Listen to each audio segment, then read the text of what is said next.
โอเค สวัสดีครับ เดี๋ยววันนี้จะชวนมาเล่น AI อีกตัวหนึ่งมันเป็นการเทรนเสียงของเรา แล้วก็ให้เราเรียกว่าพิมพ์ก็เหมือน text to sound ของเราเนาะซึ่งเราสามารถเทรนโมเดลของเราขึ้นมาเองได้ด้วย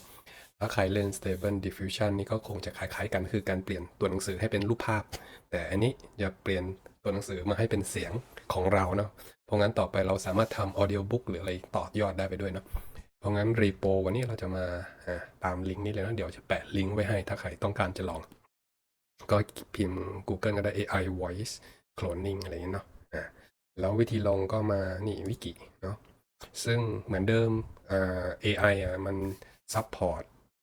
คนที่มีการ์ดNVIDIA เป็นหลักเนาะซึ่งถ้าใครอ่านก็จะมีวิธีลงต่างๆเนาะพอเราคลิกวิกินี่มาคลิก Link Install ซึ่งมันต้องการเหมือนเดิมคนที่ลง Stable Diffusion แล้วเนาะพวก Generative AI ต่างๆมันจะใช้ Python เป็นตัวรันแต่อันนี้มันต้องการ 3.9 ส่วนตัวก็ลง 3.10 สำหรับเล่นตัว Stable Diffusion ก็น่าจะลงได้ละส่วนใครที่ยังไม่ลงก็ดาวน์โหลดตามลิงก์นี้ได้เลยเนาะถ้าใครกดลิงก์นี้ก็จะมาโผล่หน้า Python นี้ 3.9 นี้เนาะถ้าสมมติใครยังไม่เคยลงตัว Python เราก็มาโหลดตัว Windows ส่วนใหญ่น่าจะใช้64 บิตกันเนาะก็โหลดตัวนี้ไปได้เลย มันก็จะได้ไฟล์ตัว Python ตัวนี้ส่วนวิธีลงส่วนใหญ่ก็จะง่ายๆเลยกดเดี๋ยวมันคลิก install ไปเรื่อยๆเนาะซึ่งจะไม่ค่อยยากแล้วมาดูตัวที่ 2 ที่เขาต้องการคือตัว Git มันเป็นตัวเอาไว้โคลนรีโปไฟล์ของตัว AI voice ตัวนี้เนาะซึ่งวิธีลงก็พอกดลิงก์นี้ส่วนใหญ่ก็จะมาลิงก์ Git ก็เหมือนเดิมโหลดตัว64 บิตหรือ32 บิตแล้วแต่เครื่องแต่ส่วนใหญ่ก็64 บิตนะเนาะเซตอัพพอไม่มีเวลาดับเบิลคลิกลงเสร็จเราก็จะได้ตัว install git ตัวนี้ตัวนี้เนาะก็ดับเบิลคลิกดาวน์โหลดซึ่งส่วนตัวลงไปแล้วถ้าใครลงถ้าใครลงแล้วมันจะมีนี่ไอคอนนี้อยู่ในเครื่องเราแล้วเรียกว่า git เนาะซึ่งเอาไว้ใช้งานคำสั่ง git ต่างๆ git ถ้าใครไม่รู้จักก็เป็นอารมณ์เหมือนอีกหนึ่งเรียกอะไรเป็นตัวสร้างคำสั่งเพื่อให้เราดาวน์โหลดกับเซิร์ฟเวอร์รีโปไฟล์ต่างๆพวกนี้ให้เรา Copy มาลงใช้ในเครื่องเราได้ ถ้าใครต้องการจะเรียนรู้ก็ไป Google เพิ่มเนาะ Command Git Command ซึ่งเราไปหาอ่านได้เลย มีเยอะแยะมากมายคงไม่ลงรายละเอียดในวิดีโอนี้เนาะเดี๋ยวจะยาว แล้วก็แนะนำให้มันเป็น CUDA เนี่ยมันเป็นไดรเวอร์ของ NVIDIA เพราะงั้นถ้าใครมีการ์ด NVIDIA ซึ่งแนะนำให้มีการ์ดอย่างน้อย12 GB สำหรับเล่นตัว Voice Training เนาะถ้าใครต่ำกว่านั้นอาจจะมันจะมีวิธีสำหรับคนเครื่องสเปคต่ำไม่เป็นไรก็แต่ว่าก็ลองดู แต่ก็แนะนำอย่างน้อยสัก8จิกอะไรอย่างเงี้ยเนาะไม่งั้นเครื่องเรียกว่าโคตรอื่นเลยแล้วก็อีกตัวหนึ่งก็คือไฟล์ไดรเวอร์อีกตัวหนึ่งชื่อ FFmpeg ตัวนี้ซึ่งไอตัวนี้เราพอกดไปเราก็จะไปโผล่หน้านี้เราก็ดาวน์โหลดตัวนี้กดอันนี้ขึ้นมาเรากดดาวน์โหลดอันนี้ขึ้นมาตึ๊ดเพราะงั้นเราก็จะได้ไฟล์ตัวนี้ขึ้นมาเพราะงั้นเราจะแตกซิปแตกนี้ถ้าใครไม่มีเรียกว่าตัวแตกก็ให้ไปดาวน์โหลดตัวนี้เรียกว่า7 zip ตัวนี้เนาะดาวน์โหลดแล้วมาลงง่ายๆเลยพอลงเสร็จเราก็กดคลิกขวาเราก็สามารถextract เรียกว่าทำลงเรียบร้อยแล้วแค่เป็นการแตกไฟล์ธรรมดาส่วนวิธีลงนี้ก็คือเราเปลี่ยนชื่อลบนี้ทิ้งเราเอาไป Copy ไปวางไว้ตรงแถวไดร์ C ส่วนตัวก็ทำไว้แล้วเนี่ยแล้วมาดูในไดร์บินเราก็จะมีโปรแกรมชื่อ mpeg ffmpeg ละเนาะเพราะงั้นเราก็กด copy address คลิกขวาตรงคำว่าบินเนี่ยเนาะในโฟลเดอร์บินเนี่ยถ้าเราเข้ามาแล้วคลิกขวากด copy address ซึ่งตรงนี้เราจะต้องไปสร้างไฟล์ path environment พิมพ์ในเซิร์ชเนี่ย env ในช่องเซิร์ชเนาะเราเลือกอันนี้ขึ้นมาปึ๊บเสร็จเราก็จะได้เมนู system property นะก็กดปุ่มเนี่ย environment แล้วกดปุ่ม path double click ตรงนี้คำว่า path เนาะแล้วเราก็กด new ปึ๊บใส่ส่วนตัวลงไว้แล้วนะก็คือที่เราไป install ไว้ก็ ffmpeg bin ใครเซฟไว้ไดรฟ์อื่นก็ copy ให้ถูกนะส่วนตัวลงไว้แล้วก็คือจะ cancel ที่เหลือก็โอเคเสร็จเรียบร้อยเป็นการลงตัว mpeg ตึ๊ดๆเรียบร้อยเพราะงั้นวิธีลงคร่าวๆโปรแกรมที่เราต้องการก็จะมีอยู่ประมาณนี้งั้นเราก็กระโดดไปตรง Setup Windows ซึ่งส่วนใหญ่จะใช้ Windows เนาะเพราะงั้นเราจะใช้คำสั่งนี้ Copy เลย Git clone เนาะ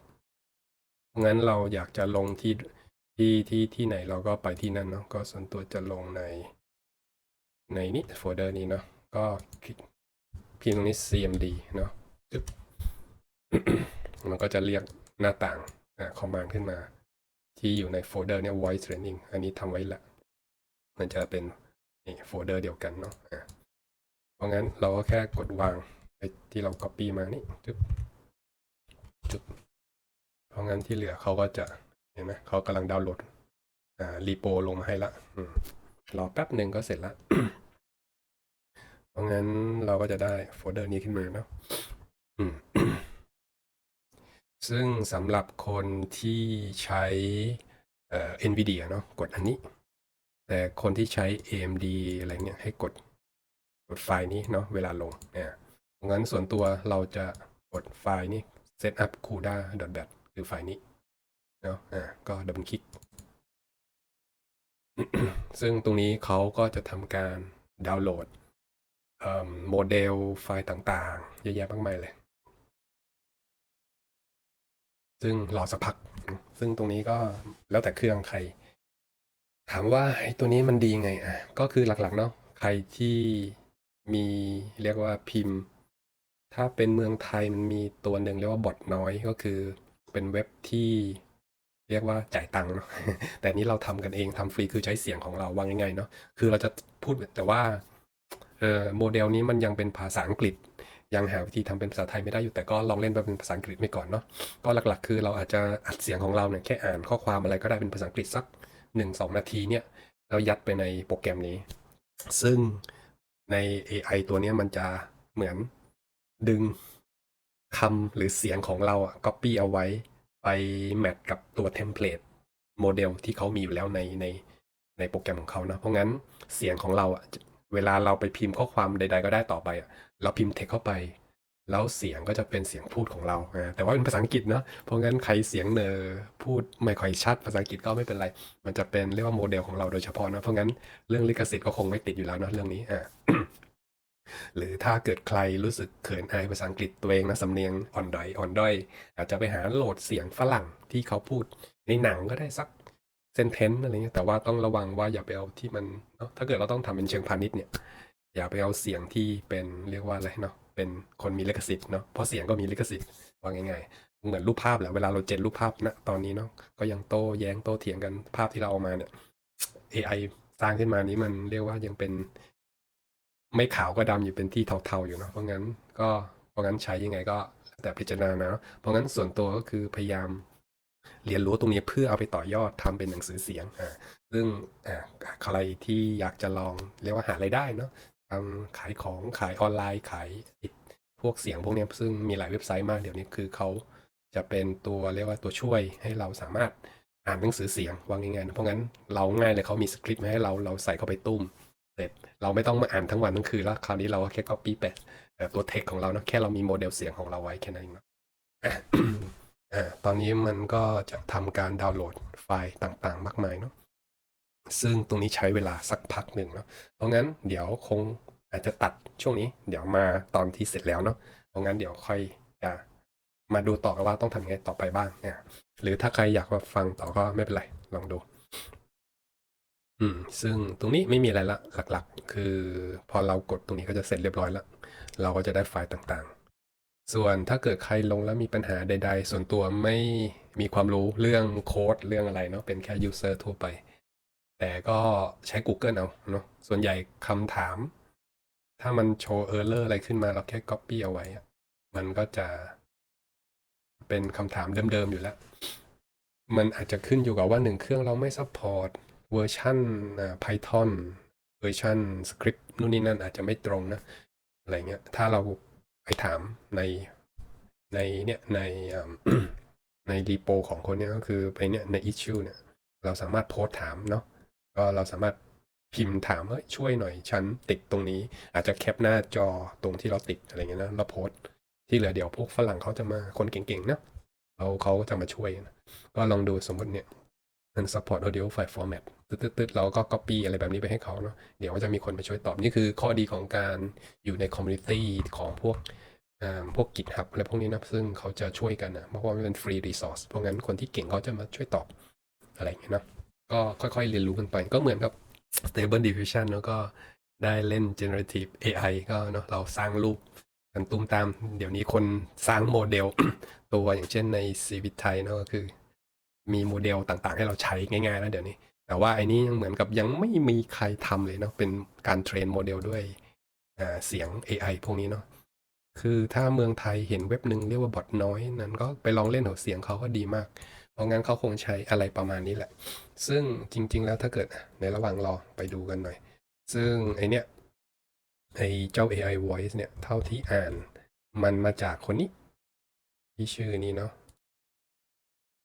คน Neo อะไรสักอย่างเนาะคือคนนี้เขาสร้างตัวนี้ขึ้นมาเรียกว่าอ่านไม่ออกเหมือนกัน Toy TTS เนาะซึ่งหลักๆนั้นเป็นโมเดลตัวหนึ่งที่เขานี่ก็เป็นงานวิจัยของเขาเนาะก็คือมันเป็นเทคโนโลยี AI ตัวหนึ่ง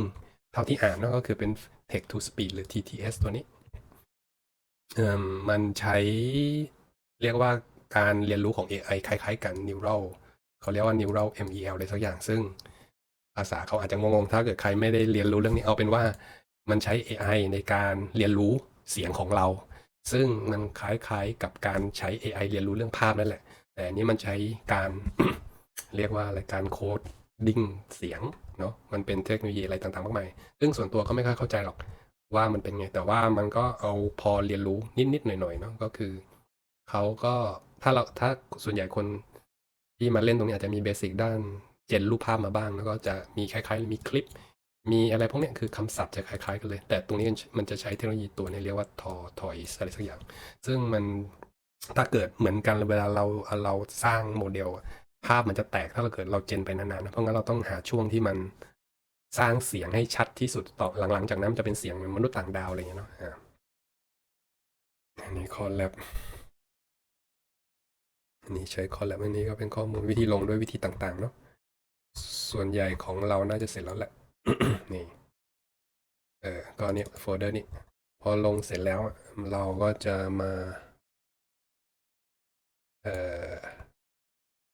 เริ่มที่คำสั่งนี้ start เป็นการเริ่มใช้งานง่ายๆเนาะเริ่มแรกกดปุ๊บมันก็จะเรียกหน้าต่างนี้ขึ้นมาตึ๊ดรอดูซึ่งตรงนี้ครั้งแรกมันจะโหลดนานนิดนึงเหมือนกันรู้สึกมันจะโหลดนู่นนี่นั่นสักพักซึ่งเอ่อรอ ไม่มีอะไรมากแต่ว่าครั้งแรกเองเหมือนมันจะต้องโหลดเนี่ยโมเดลเนี่ยถ้าใครคุ้นไฟล์ PTS นี่คือโมเดลในการเทรนตัว AI ตัวนี้เนาะซึ่งเขาจะไปดาวน์โหลดมาจากเนี่ยตัวToy TTS เนี่ย V2 เนาะเป็นโมเดลในการเทรนเสียงคนอ่าซึ่งตรงนี้เดี๋ยวรอสักพักหนึ่งเนาะเดี๋ยวงั้นเรามาเมามอยกันต่อเพราะงั้นตรงนี้ก็ไม่มีอะไรมาก กลับไปดูหน้าแรกตรงนี้ไฟล์ก็นี่แหละเป็นงานวิจัยซึ่งมีมาเมื่อประมาณปี2000เองเนาะเพิ่งมีไม่มานานมีเมื่อไม่นานเองเทคโนโลยีพวกนี้ซึ่งเติบโตไวมากเนาะนี่ก็ปี2004ละแป๊บๆนะเนี่ยตึ๊ดๆเขาพัฒนากันตั้งแต่สมัยปี2020เพราะงั้นเราแค่เอามาใช้แล้วก็ลองมาเล่นกันดูเนาะว่าเราจะเทรนเสียงของเราแล้วเป็นไงบ้างซึ่งก็ยังไม่ได้ลองกันนะก็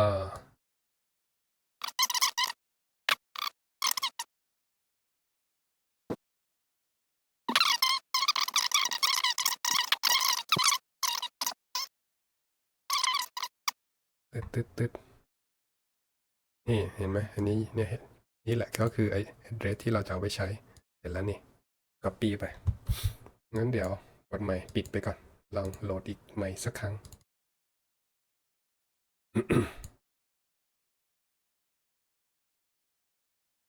ปึ๊บปึ๊บปึ๊บปึ๊บเห็นไหมคราวนี้มันโหลดเร็วขึ้นแล้วเราไม่ต้องโหลดเลยละเอาแบบเรียกว่าซิงยังไม่ได้แก้อะไรเนาะชึบเห็นไหมตัวหน้าตามันคล้ายๆตัวอัตโนมัติ111เลย นี่แหละมันจะมี text ให้เราใส่พร้อมแล้ว generate เสียงอะไรอย่างเงี้ยเนาะซึ่งนี่แหละวิธีการลงตรงนี้ก็จะประมาณนี้ตรงนี้หน้าตามันก็จะประมาณนี้เนาะเนี่ยมันจะมี emotion tone อะไรเงี้ยให้เราเหมือนน้ำเสียงเวลาเราพูดให้มันพูดเสียงอะไรvoice ตอนนี้เรายังใช้ตัว เรียกว่าตัวที่มันมากับตัวโปรแกรมเนาะใช้เสียง standard ไปก่อน voice ชางนี้อารมณ์เหมือนเวลาเราเจนไปเรื่อยๆมันจะเพิ่มขึ้นในตรงนี้เพราะงั้นเป็นเหมือนเป็นขยะเราค่อยมาลบทีหลังอันนี้เป็นอันนี้เอาไว้ปรับเสียงนู่นนี่นั่นเนาะก็คือเราเหมือนสเต็ปการสร้างเสียงอะเนาะเอาตอนนี้เราก็ใช้เรียกว่า default ไปก่อนนะทุกอย่างเนาะ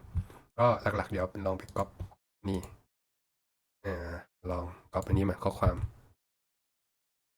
ให้มันเจนเป็นเสียงให้เราก็กด generate ปึ๊บเดี๋ยวเราจะเนี่ยใช้เวลาจำนวน2สเต็ปเรื่องหลักๆเราจะมาเล่นเปลี่ยนตรงนี้แหละเนาะตอนนี้เดี๋ยวเรายังใช้เสียงจากตัวโปรแกรมไปก่อนเดี๋ยวเราจะมีการเทรนเสียงเราอีกทีหนึ่งซึ่งตรงนี้ใช้เวลาเยอะแต่ว่าสนุกเนาะมาดูมาเดี๋ยวลองไม่แน่ใจว่าเสียงจะออกไหมนะเดี๋ยวทดลองดูก่อน The German is accused of physically abusing and damaging the health of a woman during an argument in Berlin in May 2020, according to a court statement from October 31, 2023. โอเคนะเสียงฟังก็ถ้าเป็นคนส่วนตัวรู้สึกพูดเร็วไปนิดเนาะอันนี้ไม่รู้ค่าพวกนี้เป็นไรเนาะเมื่อกี้16ลอง2แล้วเจนใหม่ดู ก็ลองเล่นไปก่อนมั่วๆจะได้ดูว่าตรงไหนมันทำอะไรได้บ้าง The German is accused of physically abusing and damaging the health of a woman during an argument in Berlin in May 2020, according to a court statement from October 31, 2023. ลองเสียงเศร้าแซดลองดูจะเป็นยังไงก็นี่แหละไม่มีอะไรมากคือหลักๆถ้าเกิดเรามีเสียงของเราก็จะเป็นเสียงของเราพูดแต่นี่มันเป็นเสียงของตัวที่เขาเอามาให้อยู่แล้วเนาะก็เหมือนเป็นโมเดลพื้นฐานลองดูเจนก็ใช้เวลาประมาณ15วิต่อประโยคยาวประมาณนี้เนาะ The German is accused of physically abusing and damaging the health of a woman during an argument in Berlin in May 2020, according to a court statement from October 31, 2023. เป็นเสียงผู้หญิงได้ด้วยอันนี้ไม่รู้นะว่ายังไงเพราะว่าเลือกแซดลองแฮปปี้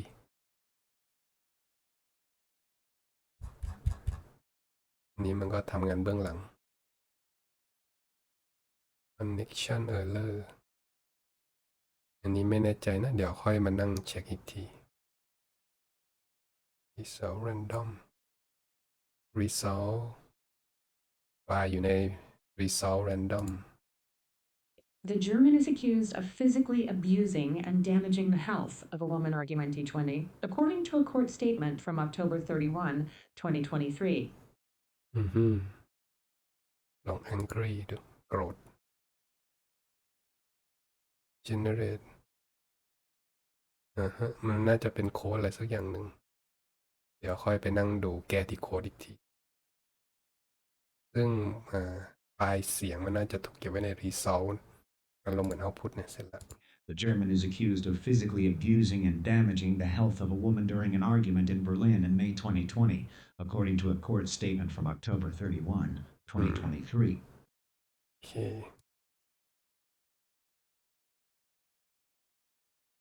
แล้วก็มันจะอยู่ใน result นี่ไงไฟล์ที่เราเจนออกมามันจะอยู่ในนี้เนาะโอเคมันจะเซฟให้อัตโนมัติเนาะก็จะประมาณนี้วิธีใช้เพราะงั้นเดี๋ยวเราจะมาเล่น